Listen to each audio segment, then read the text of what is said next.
Welcome to J Life with Daniel. I'm your host, Rabbi Daniel Levine. Today, we are inviting my friend Drew Kaplan onto the podcast. Drew hosts the Jewish Drinking Initiative podcast, is currently the rabbi for Hillel in Cincinnati, and was actually a past rabbi for Orange County Hillel. So, Drew, welcome. Thank you. Thank So, you. what is it about Orange County Hillel rabbis that inspire them to start a podcast? I don't know. I don't know how many Hillel rabbis there are with podcasts, but OC Hillel seems to be 2 for 2. Yeah, it's maybe it's the weather. I don't know. It's a good vibe. Exactly. It's like the California, like things are a little bit too chill. So we're sitting around, we're like, we should start a podcast. Okay. So your podcast is all about Jewish drinking. You have almost 200 episodes, which is very impressive. Thank For you. somebody that knows very little about the intersection between Judaism and alcohol, and they think, what can you possibly be doing with 200 podcast episodes about Judaism and drinking? What's your sales pitch? Like, let's say I'm I'm Spotify and I want to buy out your podcast for, $10 million. Why should Jewish people or even non-Jews care about this intersection? There's a lot in our tradition to speak about drinking, as well as our history, as well as our texts, as well as even in contemporary Jewish practice. So there's really a lot going on. It's funny what you asked me about that. When I started in 2019, the fall, I got so many questions. How much is there really even to talk about drinking in Judaism? What is there even to talk about? It's a lot easier to demonstrate that after 160 plus episodes, marching on to 170. So it's a lot more, I would say, demonstrable that there's a lot of content there. I would also say that one of the things that I really want to push and urge people to consider is how it elevates our lives. And that's, just as a little sneak peek, even just with the way that we've constructed our Shabbat rituals, right? We begin and we end with wine. So even just marking it off as something that this is how we're going to elevate our experience, especially with marking time. There's wine, there's drinking, and it's Judaism.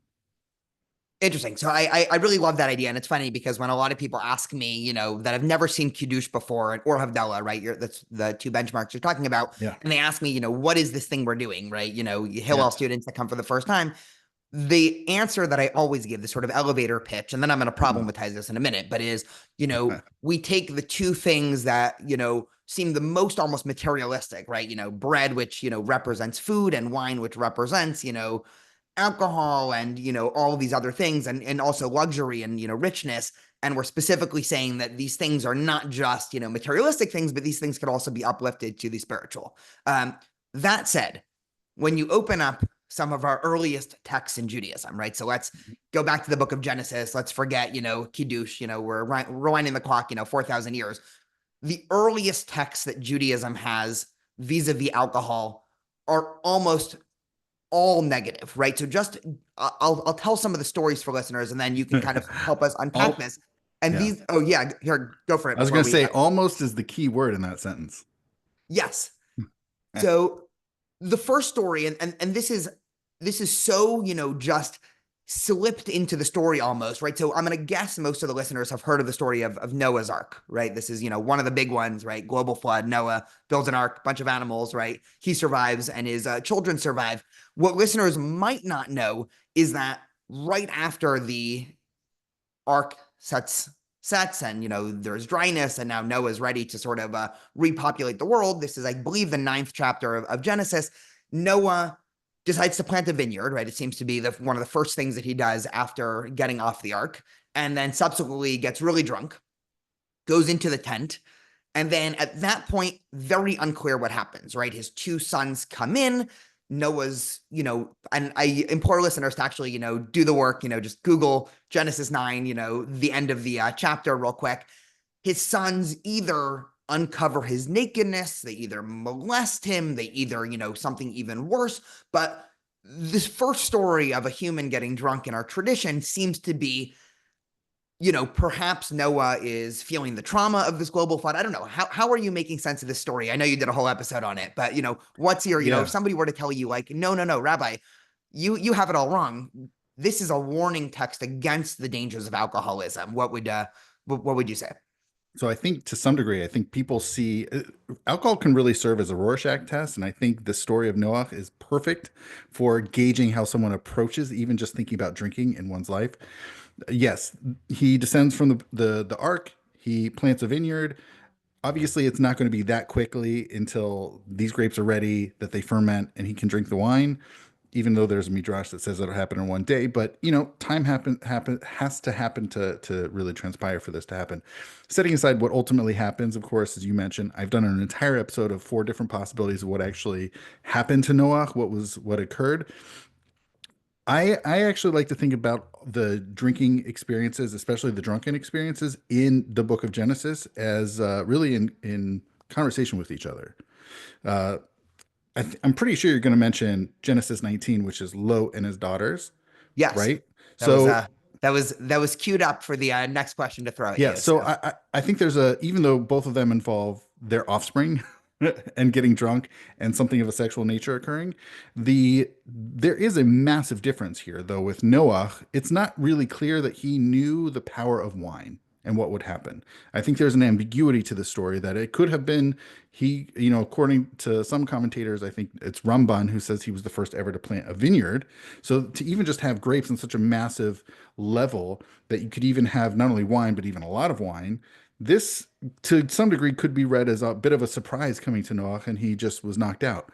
Very differently with Lot and his daughters. There's a very clear conspiring, very clear knowledge of what you can use with this. And also I think it's fascinating. It's not something that's somehow gone away from humanity, that people can leverage the power of alcohol for someone's really to gain sexual access. That hasn't disappeared from humanity.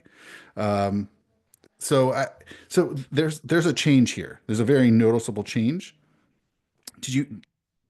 I yeah, don't know so if you let's. have I anything mean, else you want to. no, Yeah, yeah, this is great. This is exactly what I wanted to do. yeah. I sort of when we were talking about doing this, I kind of said, I don't know, we'll just have like a open chavruta, study Yeah. session here, and people can follow along. So let's just give the background to Genesis Hmm. 19, the story of Yeah. Lot. I'll sort of give the Spark Notes version, then you can add in all the complexity, right? Lot, he was one of Abraham's distant relatives. He lives in Sodom, right? Sodom ends up getting destroyed, right? There's a whole, other interesting story that we're going to have to, just bypass here. The entire city of Sodom is destroyed. Lot's wife is turned into salt. And now Lot's daughters, presumably, and I think this is the, what Jewish commentators would call the pshat, this sort of simplistic reading, but you can let me Mhm. know if this isn't. They now assume the world is completely destroyed and that the only people left on earth are the 2 daughters and the father. And Mhm. so the daughters are now talking and saying, hey, we have to repopulate humanity, right? How do you do that? There's only one man left alive, right? Obviously, you have to sleep with your father. What father is going to want to do that? Ergo, their solution to feed Lot copious amounts of wine, and then he gets drunk, falls asleep, and then both of the daughters, in turn, molest or rape, Lot. That seems to be the story, and then just to add one other thing, because I see you're, I Yeah. love it because you already want to poke, poke problems in it. Mhm. This is then the origin story of 2 nations, Ammon and Moab, that are, you know, quite hostile mostly to Jews, right? I'll put a little caveat because obviously root comes from Moab, but generally Moab and Ammon through the rest of the Torah, these are negative tribes. And so their sort of origin story is from this drunken mess. Go for it. Problematize. So there was one word you said. You said he went to sleep. It's not clear he went to sleep. It could have been while he was still awake, even if he was not really knowing what's going. Actually, it literally says he didn't know it was going up or down. He really didn't know what was going on, but he probably was still awake. That was the only thing I had to say about that. The other thing is you mentioned the result of Genesis 19, which is these 2 nations, Ammon and Moab. Also, the result of chapter 9 is Canaan. So you have 3 nations that seem to have, perhaps, depending upon how one reads it, result from drunken incestuous relationships, or at least incestuous, maybe not drunken. And these lands ultimately, spoiler alert, get taken over by the Israelites. So the role of alcohol is not insignificant to making these things happen. Yeah. So, but it seems like, I mean, I'm curious if you would agree with this generalization, because one of the things that I love that your podcast does is, I mean, it really does deep dives into, from somebody, and Yeah. this is, the quintessential Jewish thing to do. It's funny because last night I was doing a conversation with some students about Mhm. hardening Pharaoh's heart and free will, right? One of the Mhm. classic questions that a lot of commentators ask about the entire, beginning of Exodus is God keeps hardening Pharaoh's heart, and then Pharaoh changes his mind and doesn't let the people go, which starts as, famous medieval debate about, what happened to free will. And so, Mhm. students inevitably will ask this sort of very general question. but doesn't Judaism say that free will always exists? Or doesn't Judaism say that God is in control of everything that happens? And my answer is always, it depends. It depends who, it depends where, it depends what time. So I appreciate that you do the same thing for alcohol. And, we can dig into, okay, the Hasidic movement versus, alcoholism in medieval ages versus alcoholism in the Babylonian Talmud versus Jerusalem Talmud. But let's scratch all this nuance for a second, right? Like, I'm coming at this from fresh eyes. Let's say I don't know anything about, the later tradition. And I'm just trying to understand, okay, what does the book of Bereshit, Genesis, try to teach me? It seems hard, and I'm curious if you would disagree with this, to conclude that this isn't at least a bunch of warnings against how alcohol can be, super abused in some of the worst ways possible. So I think you have to take it in totality.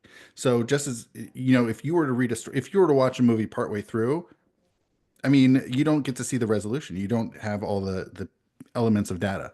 So I like to think of this as almost in terms of kind of like a Hegelian sort of thesis synthesis sort of situation. So I would say that you have the introduction. We really have three stories of drunkenness in the book of Genesis, and it's important to consider that third one. And the first one, of course, we mentioned is Genesis 9. It's Noah and his sons. That seems like a surprise. Something not great happens. Unclear what it is. That's a whole other conversation. But then we see Genesis 19. There is no surprise. There's a very clear knowledge of what wine is, what its powers can be, and what it can be used for. So there's a very clear intentionality behind that. The third story, I think, is very important for closing out this arc, this narrative of drunkenness, specifically within the book of Genesis. And that's an obscure story, right? We have, I'm pretty sure that the story of Noah, not obscure. Story of Lot and his daughters, not particularly obscure.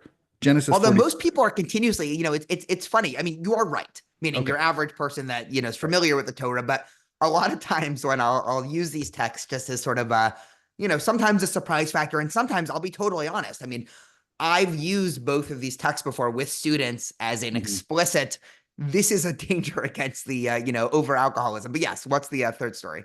Okay, so the final one is found in Genesis chapter 43, verse 34, if it helps anybody keeping score at home. This is the third story of drunkenness in the book of Genesis that really gets overlooked, even I would say by people who are quite knowledgeable of, and even go to shul, even, follow along the Torah reading. This is something that is just, it's hiding in plain sight that the brothers, they don't know, spoiler alert, they don't know that Yosef is their brother yet.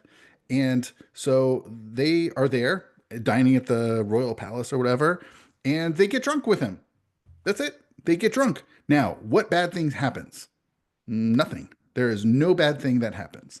It seems to be, actually, if you think about it, it's a bunch of brothers drinking together and everybody's happy and everybody sleeps well. No foul play. Nothing bad. Nothing sexual. So I would actually argue that these three stories of drunkenness in the book of Genesis talk about sort of the surprise, not really sure what to do with alcohol, with wine, with drunkenness. Then you have this level, this Genesis 19, where it's very clear what it is, what it can do, and how to use it. And then you have this third story saying, you know what, people can get drunk together and people can just be happy together and nothing bad happens.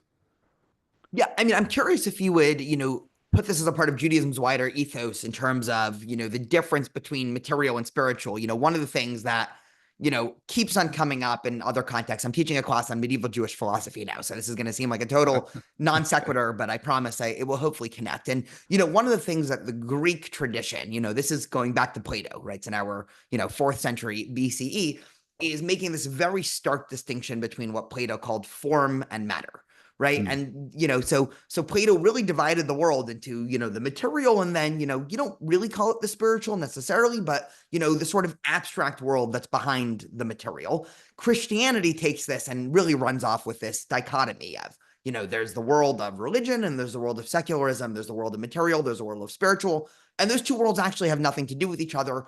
And when they do, they're actually at odds, right? So there's the famous line in the New Testament, give to Caesar unto Caesar, right? Like, we want nothing to do with this secular government. And, there's this idea that anything material, whether it be money or sex or alcohol, is sort of ipso facto against the sort of spiritual journey. And Judaism never had that dichotomy. For Judaism, they were always the same in some way that it doesn't make sense in any way to try to separate these.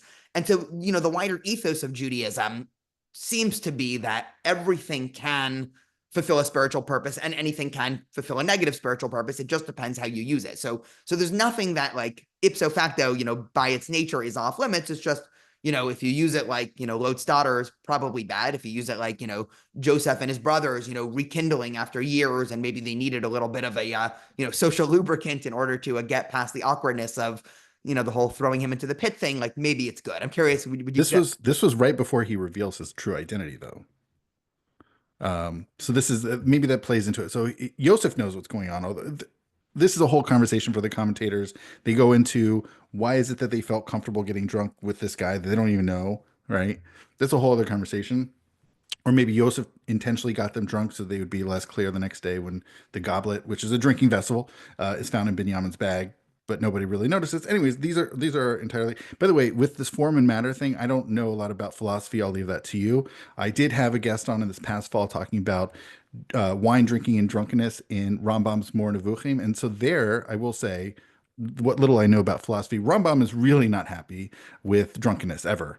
And he is just really not. I mean, obviously, we know in the Mishnah Torah he allows it for Purim, but that seems to be it. And No, no, no. But he, this is perfect, and okay, this is really your quickly, but the form yes. and matter, he just thinks it's just so grounded in the materiality and the physicality. He just really doesn't like it. It takes away from the intellectualizing of life. No, I love that, and you're now inspiring me to send this podcast to my medieval Jewish philosophy class, because I think no, you're totally right, and I think what the sort of knee jerk response is, Maimonides or Rambam, who wrote Guide to the Perplexed or Mor Nevuchim, just to translate for listeners, he adopted this Greek dichotomy, right? Like his whole persona was fusing Judaism and Greek philosophy, so he assumed a differentiation between the material and the spiritual in a way that actually turned him off from alcohol, in a way that a lot of other Jewish thinkers that were sort of, less interested in this, Athens versus Jerusalem dichotomy, sort of, accepted alcohol. But you're right. I mean, Maimonides, it's sort of one of the things that, for every yeshiva student, so the other story that, we just have to bring up because it's a malpractice on a podcast to talk about alcohol and not bring up the Purim story, which I'll actually have you summarize and introduce, right? Maimonides has a very interesting commentary on that, much to the chagrin of a lot of very excited Jewish high schoolers when they hear the story for the first time. Can you set up this story in the Talmud about Purim and the Purim Suda and talk a little bit about that? Absolutely. So, for listeners keeping score at home, this is in Megillah 7b. We read of third generation rabbis, third generation Amoraim, Rabbah and Rev Yosef. I'm sorry, Rabbah and Rabbi Zera. And they have a Purim Suda 1 year together, and they're drinking and they're eating and they keep drinking and they get drunk. And they get drunk so much to the point that Rabbah kills it, like he shechs Rabbi Zera, however that means, but then he revives him. He somehow, it's not really clear what is this, how can you both kill someone and then revive them? What type of killing are we talking about? But that then, so they go home happy, they're fine. Everybody's alive. The next year, Rabba invites Rebbe Zera once again to his Purim Suda, and he says, you know what? Miracles don't happen all the time.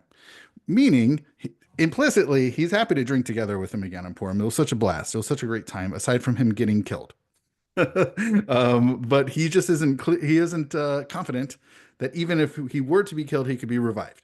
So that's a really fascinating drinking story. The very next generation, Rava's like top student, Rava, who side note is the Babylonian Talmud's biggest wine lover. So he actually says, you know what? It's obligatory on everybody to get drunk on Purim until you don't know the difference between cursed is Haman and blessed is Mordechai. Although, side note, he doesn't actually specify wine, even though he's the biggest wine lover. It seems to be you can get drunk off of whatever you prefer to do so. So there are many different ways of taking this juxtaposition. There's what I just mentioned, this sort of chronological order of things, which you see, hey, Rava learned from his master that, it's not just enough to get drunk, but really everybody should be getting drunk. So that's one approach. Another is the literary approach, because even though I just chronologically talked about these stories, they're actually reversed in the Talmud, which seems to maybe, according to one read, I'm going to give you two reads. The first read is to say, you know what? Just because Rava said you should get drunk on Purim, we then read this story that demonstrates the dangers of drunkenness. Maybe we shouldn't be doing this. The alternate, actually, there's an alternate read, which is to say you might have just thought Rava said to get drunk, but he didn't really mean it. But then you then have this story that comes along and shows his teacher actually demonstrating to get drunk, even perhaps murderously drunk, but whatever that means. So there's multiple takes on this, and I will say, as a spoiler alert, post-Talmudic rabbis have an entire spectrum of whether it's yes, you get drunk, all the way, and then you have this totally opposite opinion, which is to say, you know what? You can have, we talked about Genesis, you could have sexual prohibited relations that could occur. We could talk about the story where there's murder that happens. So there are some really severe consequences that can result from drunkenness, and maybe we shouldn't be doing this even on Purim. So, and then there's everybody everywhere in between. Yeah, I love it because it really, I mean, it's quintessential Talmud because you really have no idea what to conclude. I mean, it's almost you said before the Rashbach test with Genesis, but this is to some extent the same thing, right? Like if you come in and Mhm. you're sort of against alcohol, this is a very easy story. Yes, And if you come yes. in and you will sort of want to defend it, I think there are sort of ways that you can read it in interesting ways. I know you did a whole, multiple series about this, but for, if Yes. we were to sort of trace, because obviously Yeah. we don't know a ton about the Jewish relationship to alcohol, say in the first temple period, right? I mean, Right. unless you want to, correct me on that. Second temple period, we start to have a little bit more sources. Mhm. So what was, if we were to take a time machine to first century BCE, right? So now we're talking, pre really Talmud, pre, Christianity, pre, there's still a temple in Jerusalem.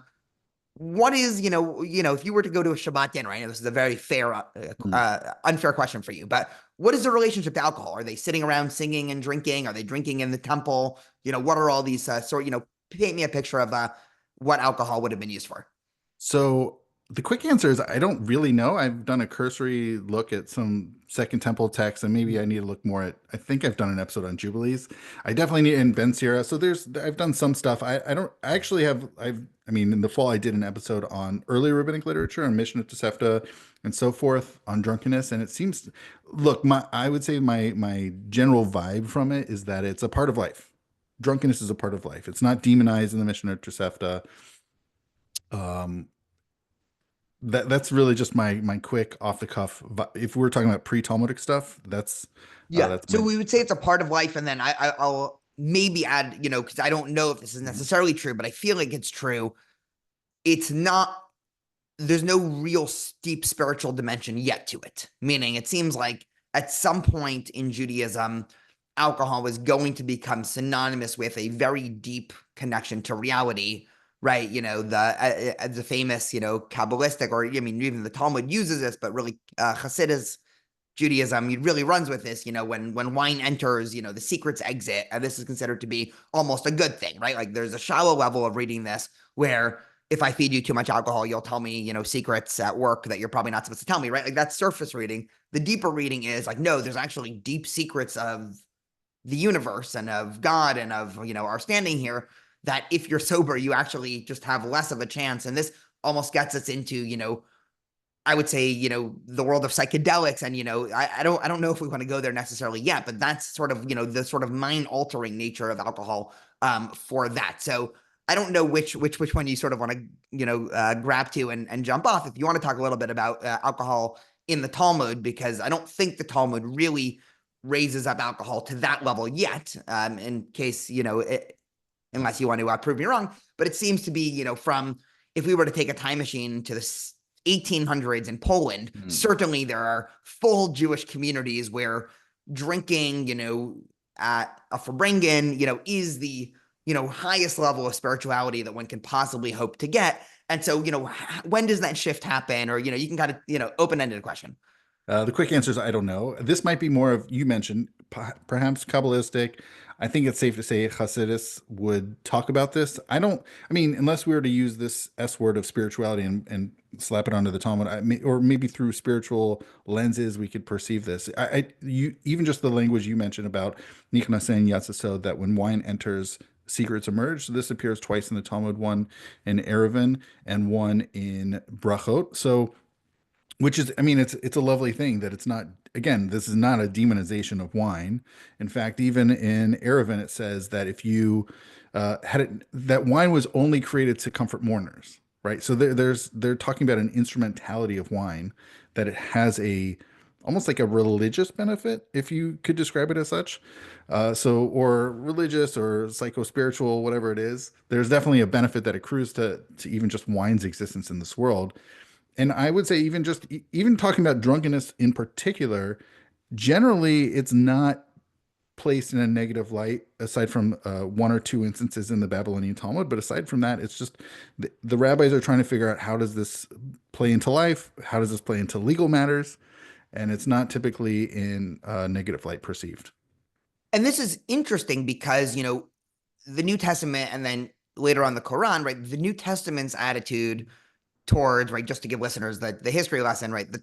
The Mishnah and Tosafta, as you mentioned before, and then the subsequent Gemara / Talmud is all post New Testament, right? The Mishnah and Tosafta was probably being written at the same time as the New Testament, right? Mhm. Unclear the historic deep dive, but they're very much in dialogue, if not explicitly, then implicitly with each other. All sorts of fascinating history there.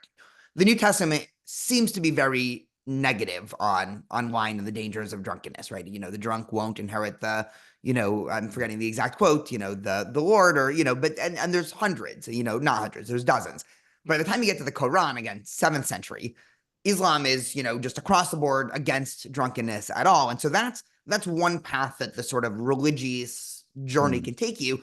The rabbis very much don't go that way, right? The rabbis are not going to outlaw wine, but also, they just seem to accept it as, it's every day, right? Like everybody owns Yeah. oxes, right? If you want to, I don't know, haul stuff back and forth, and everyone drinks wine, and like that's just a Mhm. part of life, and we can legislate and we can try to say, okay, there are certain things, because one of the things the rabbis do spend a lot of time talking about is what things you can't do while drunk, right? So, okay, we'll make sure that you're not allowed to pray, while drunk, and we'll make sure that you don't do certain, other, if you're a Kohen and you're going to go to do the priestly blessing, okay, make sure Mhm. that you haven't touched any alcohol. If you're going to be a witness for, a ceremony, okay, make sure that you're not drunk. But this is very much just like a legal norm. The same way in America, we would say, okay, if you're going to operate heavy machinery, you should not drink. But that doesn't mean that we're sort of generally against alcohol. Right. One of the things, it's funny because my mind is sort of bouncing around. So I do want to go back to this spirituality and wine. Sure. I am reminded of a very interesting story that I did a deep dive into a couple of years ago. If listeners have had enough of the Torah and Talmud, we can go to the 100 years ago in America during Prohibition. One of the Mm. fascinating things that the Jewish community did, again, this is just my knowledge from, I believe I brought these sources to a Passover Seder a couple years ago to, hinge a discussion on. During Prohibition, that was obviously very difficult for Jews because a lot of our rituals involve wine, right? Kiddush, Havdalah, Passover Seder, the 4 cups of wine. And so there was a religious exemption in America because of the First Amendment for if you need wine for religious reasons. Okay, great. You can drink during Prohibition. So I believe there was a Jewish, undercover out, wine black market that, obviously this wasn't all Jews, right? I don't want to, give voice to the anti-Semites, but there were all these fascinating stories of these synagogues that were basically, selling wine as sort of a black market after purchasing it. I'm curious, do you know anything more about this fascinating story? Yeah, so first of all, you have to understand, listeners need to understand that really when it came to the construction of this legislation, this 19th Amendment, they really had in mind like Catholic church hierarchy. So the way that they created it is it's like up to the highest person in the hierarchy and they're the ones to sell it. But also, they didn't really need to sell it because after all, you have your wine in church, right? So but very differently are Jews. That's not how we operate. Most of our wine consumption for religious purposes is not within the synagogue, it's actually at home. That's part one. The part two is we don't have hierarchies in America for Judaism. And so it was really every synagogue rabbi for themselves were in charge of their own wine. Now, look, there's a couple of things we do have to understand. One is even just thinking about the legal aspects. What there were legal ways of having wine or beer or whatever. You were allowed a certain amount per person per year of wine production at home. So it was more about regulating the sale of alcohol because you were allowed to do some home brewing. So there's that. You could buy obviously wine from your synagogue. and there were definitely legal ways to do that. Of course, you want to talk about, so these are all above board. Now, when we talk about the black market stuff, so there's really two directions. One is obviously we know about all these rum runners or bootleggers, many of whom were Jews in Canada, like the Bronfmans, right? So we have Seagrams, and there's a lot of alcohol brought over through the Great Lakes. It was like mostly like Jews and Catholics actually who were doing a lot of this, because like Catholic, even just thinking about all the 19th and early 20th century cultural dynamics going on. A lot of what really the part of the temperance movement was really by the Baptists and the Methodists. So these Protestant groups are really the ones driving this move. It wasn't the Catholics and the Jews, and they kind of were actively working against this. So that's one piece of it. The other piece is there were both synagogues that were doing this totally legally. There were synagogues that were doing a massive volume. And then we also have this third category, which is really hilarious, that you could have a Rabbi O'Malley, and you have basically like if you said you were a rabbi of a synagogue, but you on your roster, you have a bunch of like there were definitely these fake synagogues set up just that they were fronts for selling alcohol. Um, so they have that as well. But also we have to think about throughout Prohibition, you have the early, like let's say first 3 to 5 years, there was a lot of issues. There was lots of coverage. There was lots of I would say busts, so to speak. But really, I think in the latter half of the 20s, I mean, part of the problem was enforcement. They only had so many boots on the ground that they could really go after this. And then finally, by the early 30s, people didn't really care as much. And then obviously, 21st Amendment came around and repealed it all. But definitely, Jews were heavily involved. Jews, like by and large, didn't really care for temperance. Jews were like very bare, like such a tiny, tiny, tiny minority of Jews in America were pro temperance. Um, yeah. And I hear a lot of people asking themselves at home, why not just use grape juice? And just to give the interesting Jewish legal history there, the allowance of grape juice in most Jewish circles actually comes about in the 1920s and 30s, right? So, like, again, if you go back to the 1800s, whether in Iran or Poland, probably nobody is using grape juice for, Kiddush or Havdalah or Passover. They're almost all using wine.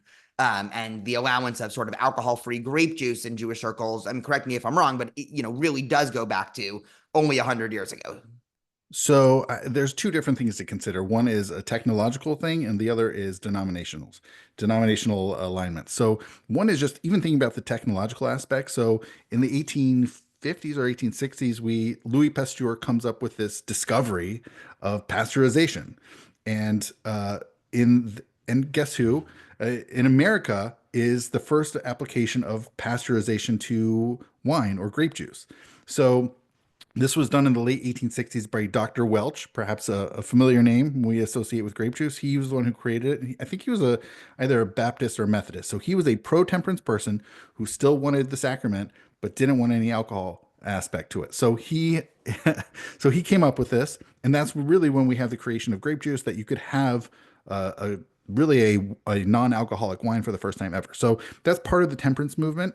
So then when we get around to the 1920s, denominationalism strikes. So there's basically three ways of thinking about this. The reform basically said, yes, we'll do grape juice. We have this new invention that Dr. Welch came up with. We can just use grape juice, no problem, for sacramental purposes. For the conservative movement, someone, I don't remember his name off the top of my head, but he wrote a massively lengthy teshuva in both English and Hebrew, permitting the use of grape juice for Kiddush, Havdalah, all that stuff. The Orthodox were vehemently against the use of non-alcoholic grape juice, non-alcoholic wine, and it's funny because someone had written to a rabbi in Israel and he said it's fine, but he wasn't part of this polemical environment. So the Orthodox rabbis in America said no. If it doesn't have alcohol, we can't use it. We need to use alcoholic wine. Otherwise, it's just like any other fruit juice, which had interesting ramifications down the road. But it actually, so you have both the technological and denominational aspects coming into play here with the grape juice versus wine debate.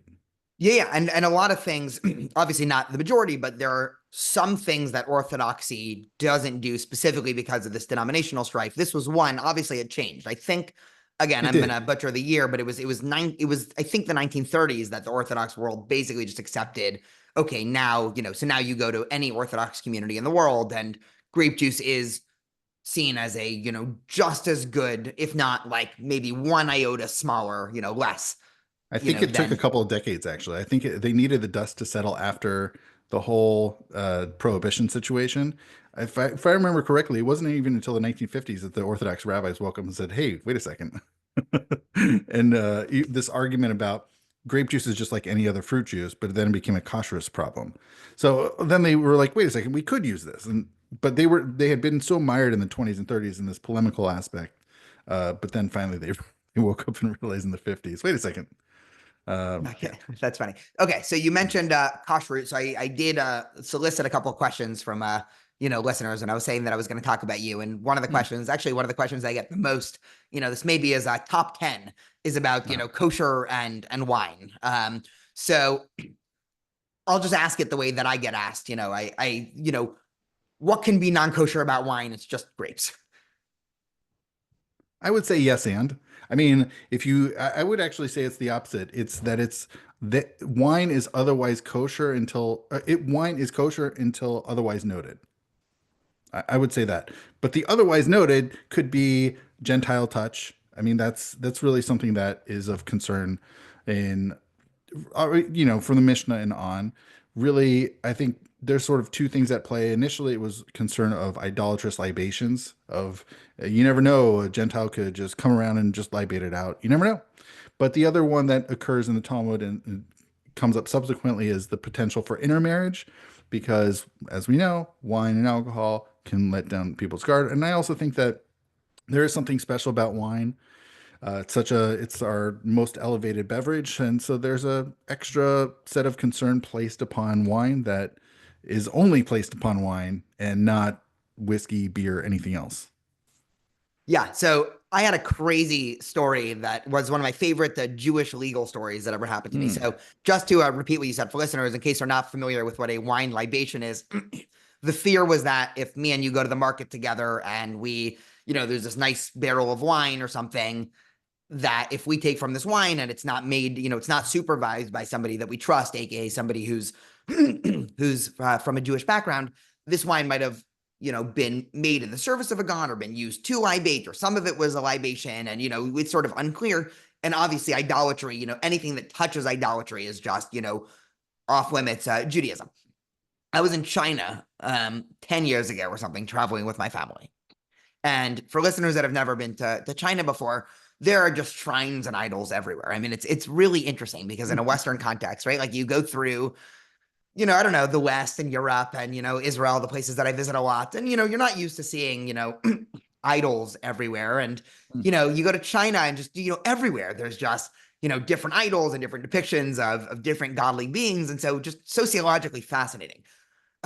We went into a tea shop, and again, my family keeps, very strict, kosher, won't eat anything that doesn't have, an OU in it in America, you know. And so we go into this tea shop and we're asking, how the tea's made. And, oh, it's just made, sorry, it's just made with these herbs and, hot water. Great. Nothing not kosher about that. The person mashes it up, and I think my family's sort of, looking around in the tea shop, and I'm watching this woman make it. And right before she pours it for us, she takes out a little figurine from her desk, pours some wine on it, and then pours us each the cups of wine.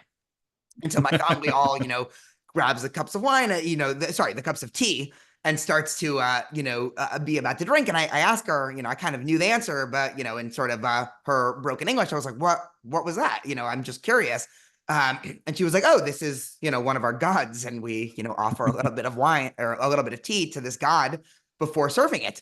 And I Mm. remember like trying to motion to my family. I'm like, we cannot drink this. This is like, forget cheeseburgers. Like this is worse than a cheeseburger to eat Wow. from a Jewish level. And it was just such an interesting situation because I never, I always read these stories in the Talmud of, oh, you have to worry about, I don't know, wine being used as some libation. And I was like, oh, ha, ha, ha. But no, I mean, this is still the case, Mm. in a lot of places today in 2025, probably even more so if we go back.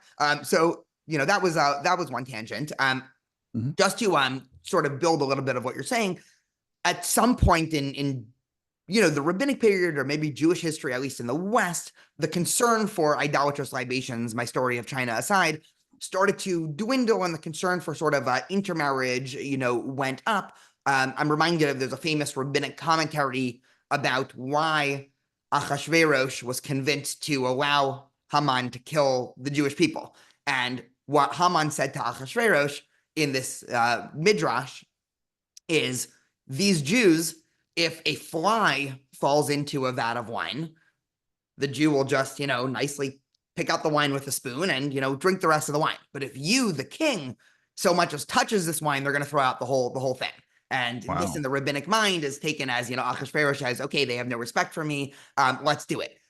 For somebody, in 2025, one of the things that always catches people off guard is, what you said is true, meaning wine Hmm. is always kosher until it's not.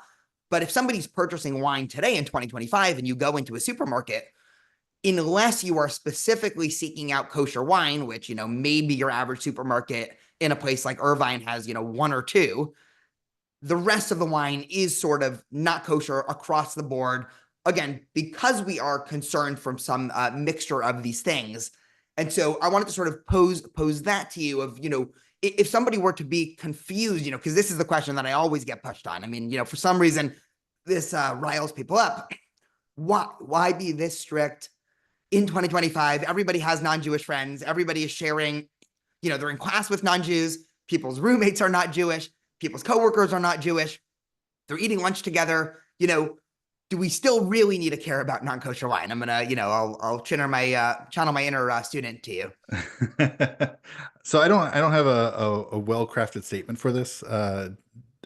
It's fascinating because, like you mentioned, post-Talmudically, Jews are in one of two places. They're either in the Arab/Muslim world, where they don't have a lot of wine to even start with. So this doesn't even come up that much. And even their Gentiles are, they're Islamic, they're Muslim, so they're not idolatrous. They're not worshiping idolatry. So that's not a concern on that end. And then even the Jews in Europe, in Christian lands, so they are, I mean, this is obviously debate whether the Christians are monotheistic or otherwise, but they're generally not libating, except when they are. Of course, there's the sacrament, but so that does come up. But even so, they definitely weren't libating like the Romans were. So that's sort of like that issue kind of goes away, and then you're left with the intermarriage thing. And I think that there's, whether one considers the intermarriage thing as a fence, so to speak, around the idolatrous libation aspect, or just its own separate thing. There's, I don't, to be honest, like I don't have a great sort of like meaning behind this. I'm like, it's one thing to learn the halachot around this, the various aspects of normative Jewish law, and then trying to come up with reasons. And I'm always open for people to have really great packaged answers for this answer. I don't know. No, that's interesting. The other thing that we do, I mean, just to Yeah. spell out, just to finish the story for people listening that really don't know much about this topic at all, which I'm going to guess is, a good amount of people listening to this, even when wine is made kosher, right? So even when, somebody who's Jewish was involved in the pressing and, the fermentation process and everything like that, we also then cook the wine, right? It's called mevushal, right? So, because people always ask me, because when people come over for Shabbat dinners or whatever, always the question is, how do I find kosher wine? And, I say, just go ask the person at Trader Joe's, don't try to look through the different bottles. And then a lot of times they'll text me a picture and they're like, what is this word mevushal? So just to spell it out, right? Mevushal means cooked. And there is this idea, right? So even with wine that's made kosher, if that wine is open and that wine is poured by somebody who is not Jewish, that wine becomes not kosher, right? Just as a, strict legal aspect. But if Mhm. that wine is cooked, then the assumption is that it would not have been used for these idolatrous libations. And so therefore, that is a fair game. So it does almost in some way create sort of a little bit of complexity around, okay, it's not fully that we don't want Jews drinking with non-Jews, although there is that, but it is also, we do still seem to be concerned about this trust about libations here, but there is sort of an interesting conversation to be had there. I Mhm. believe the conservative movement had a response Mhm. about all wine basically being kosher, unless it's explicitly not, meaning unless that this wine was used by, I don't know, Dave for an idolatrous libation, that wine is kosher, right? You have a similar debate with bread, and a similar debate with cheese, albeit, with slight caveats of differences here. But a lot of kashrut differences between somebody who says, who keeps general kosher. What I would say with general kosher is only eats kosher meat, doesn't eat cheeseburgers, right? It's not eating non-kosher animals, right? But when they go out for, I don't know, pizza, or they're at the bar, right? They're not like listening to every single ingredient and, what cheese is cheese, what can be not kosher. A lot of it hinges on these sort of, nuanced legalese debates, not anything that you would find in the Torah necessarily, right? These are things that are debated about in both the rabbis and the Talmud, and then also in the medieval ages. I don't know if you have anything to add before I have a couple other questions to fire your way. The only thing I have to say is that you mentioned this conservative thing. So this was written by Rabbi Elliot Dorff in the 80s or 90s, and even though he says all wine's fine, he also still suggests that people two things. One, still try to at least get kosher certified wine, maybe for the synagogue or at least for certain Jewish rituals, and the other is even thinking about Israeli wines as well. So he didn't want to. He also, it was interesting. Like you can kind of tell that he's still concerned about the financial aspects of how this could affect both kosher as well as Israeli so the wine business. Oh, interesting. Yeah, that I Yeah. did not. That I didn't know. I have to go reread that. Okay, why were there so many Jews running taverns in Europe in the 17, 18, and maybe early 1900s?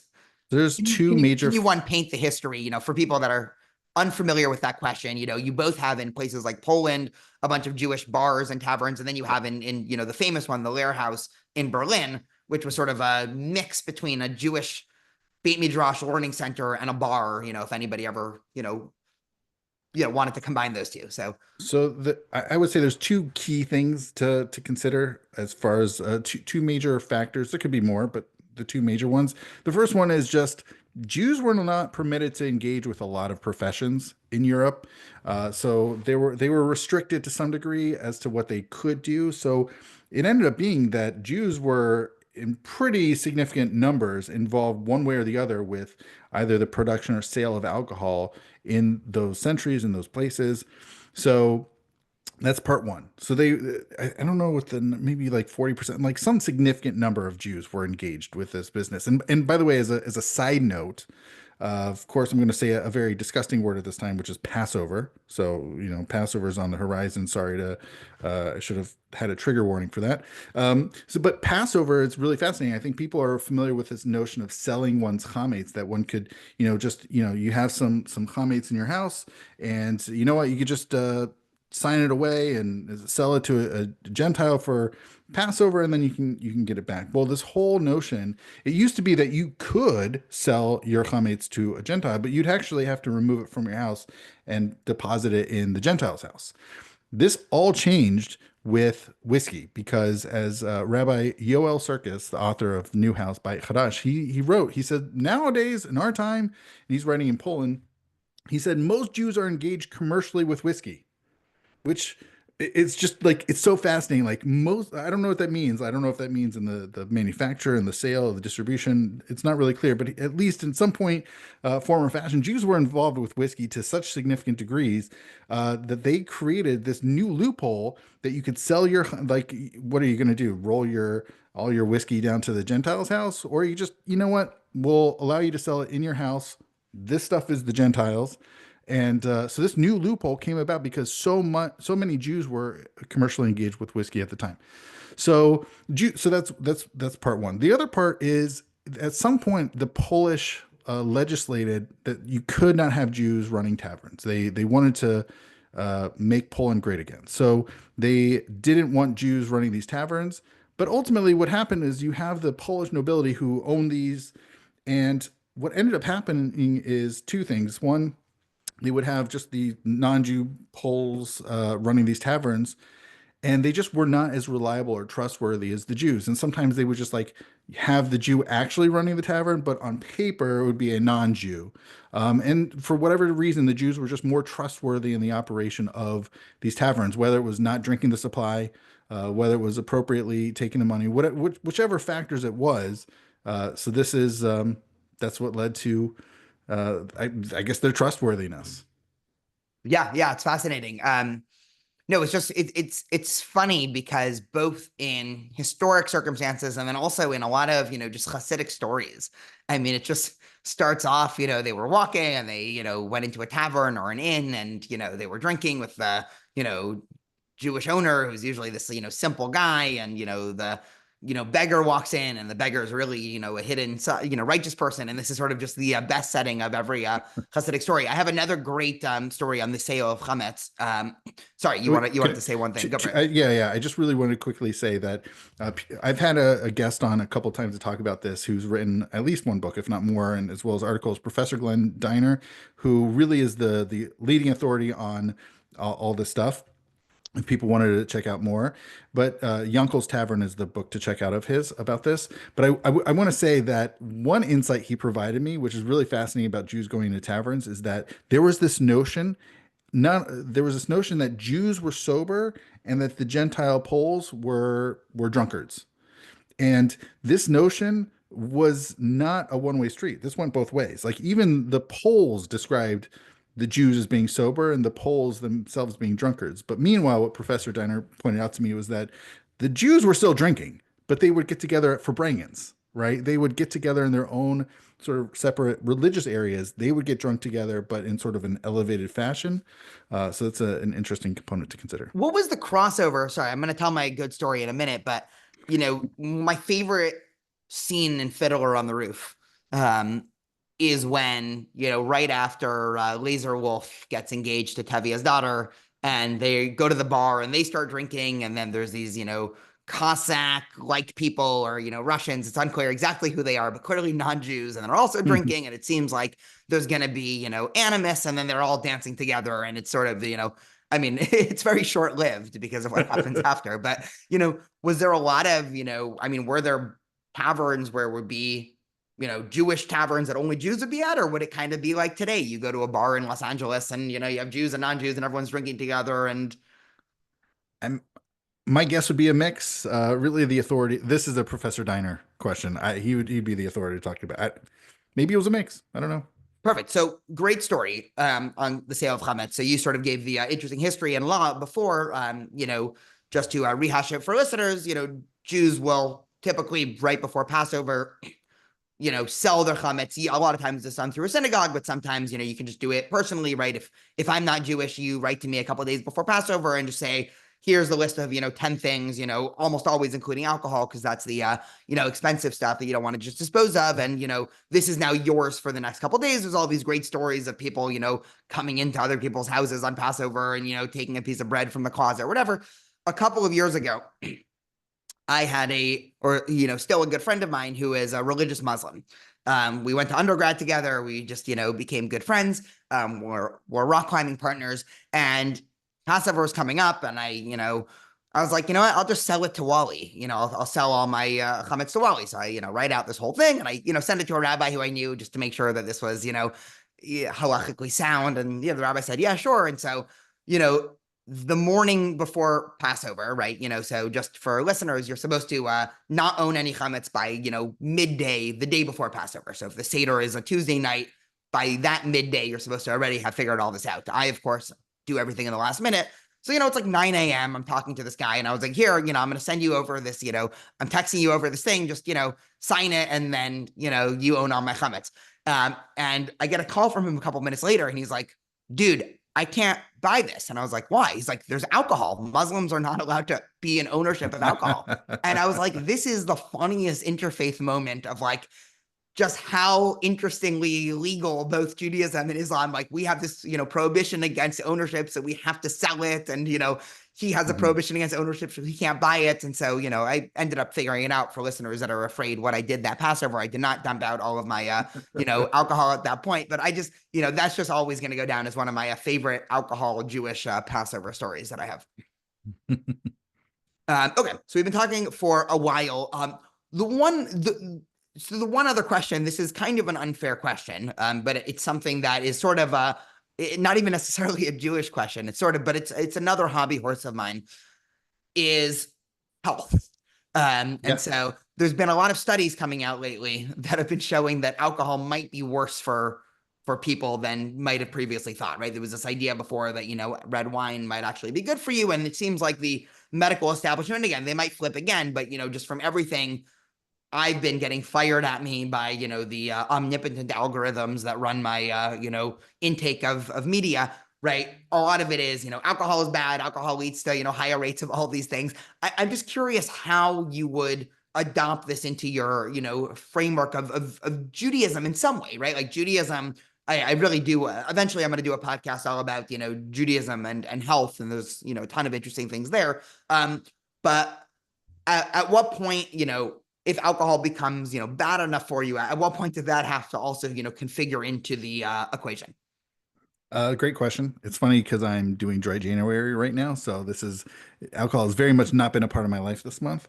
Nevertheless, one of the things I like to think about in a broad spectrum about alcohol is how it can elevate our lives, and I think just quickly, I want to say two scriptural verses or give a shout out to them. So we have in Psalms 104 that wine makes man's heart happy. And the other is in Ecclesiastes, my favorite biblical book, where it talks about that wine makes life happy, right? So I think that wine generally elevates our lives, and I think the rabbis, our sages, saw the wisdom of this and said, you know what, we need to institute it for various practices, including obviously Purim, as well as something we haven't really talked about, which is Passover and having multiple cups of wine there.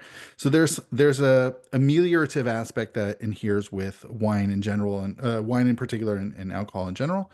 So I do want to point that out. And I also think that when it comes to alcohol, that people should find their happy place, whatever works best for them. If that's an absolute teetotalism that they're doing a dry all the time, if that works best for them, great. If they want to have however much alcohol that they find beneficial to their lives, great. If wine is somehow deleterious in their or wine or alcohol in general is somehow bad or otherwise a malfactor in their life, then they should also consider that. Awesome. It's about balancing.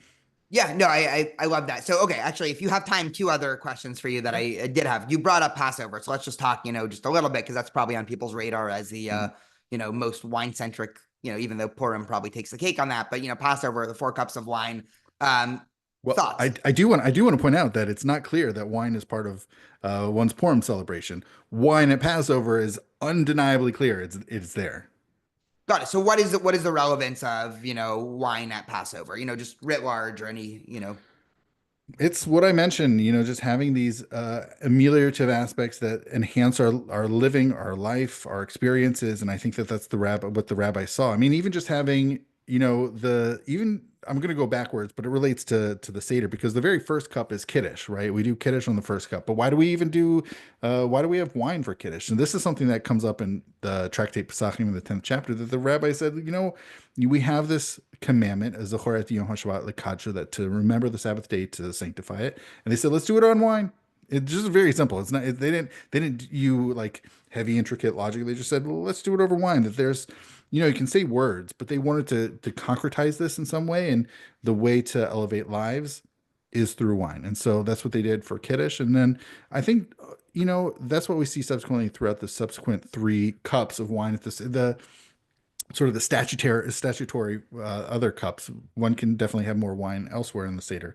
That you it's there to concretize each of these things, whether it's the Hallel, the Birkat Hamazon, or the Magi. These things are not just words we're saying, but we're going to elevate them through our experiences of consuming wine with those Mm. cups. Okay, so we've been talking about Judaism and alcohol for an hour. For listeners that want hundreds of more hours, they should definitely check out your podcast. What else did we not hit? Just if this is going to be the only thing people ever consume in Consume. terms of this intersection, what else do they need to know about Judaism and alcohol writ large? I think, even what you mentioned with the health stuff, I think one of the fascinating things when it comes to wine, or I'm sorry, or drinking, I don't know why I'm focusing on wine. When it comes to drinking and alcohol, that there is something that, even with your references to the Genesis stories, that there is, it depends how you use it, right? And I also think that you can sort of tell where someone's coming at from it. Look, let me say this. One of the reasons that I created all of this content, the Jewish Drinking Show, other content on jewishdrinking.com, is because I wasn't really happy with a lot of the content around out there about whether drinking in Judaism in general or drunkenness in particular. And there just seemed to be this demonization that rabbis would cherry pick, or not just rabbis, but anybody would cherry pick. They would say, "Oh, well, we have this Noah story. We have something else. We have the Noah story. We have the Rabbi killing Rabbi Zera. So you know what? Drinking and drunkenness is just bad." And there was no nuance. They didn't take from a lot of different texts. They just cherry picked a few texts and said, "You know, it's all bad." So if I have one message to listeners, it's just to say there's a lot more nuance in our tradition about this, and not just nuance, but also ways in which we can use alcohol to elevate and ameliorate our lives. Yeah, I really love that. Well, Rabbi Drew, thank you so much. Absolutely. Thank you so much, and l'chaim. L'chaim.